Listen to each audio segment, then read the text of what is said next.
fẹ́ pẹ̀kẹ́lù lórí ètò lónìí lórí àkòrí pàtàkì èyí tí a pè ní general body hygiene, ìyẹn ìmọ́tótó ara lọ́kùnkúndùn. Bàbá ń sọ̀rọ̀ nípa ìmọ́tótó.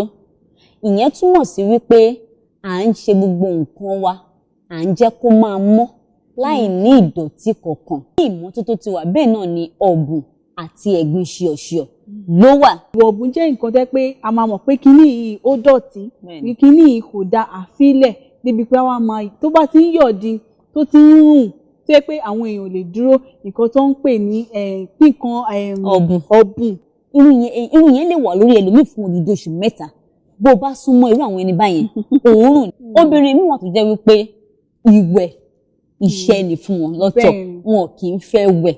Èmi máa wá ń béèrè nígbà tá a bá jẹ́ obìnrin tó jẹ́ pé tá a bá ń sọ̀rọ̀ nípa oge ṣíṣe ọ̀dọ̀ wa ló pín sí. Ọkùnrin ò ráyè oge. Báwọn ọkùnrin bá ti bọ́ sí ilé ìwẹ̀ ẹlòmíì lè ṣanra pápápá, ẹlòmíì gan ṣan máṣanṣẹ̀ tó bá ti ṣan máṣanṣẹ̀ wọ́n ti lọ nìyẹn.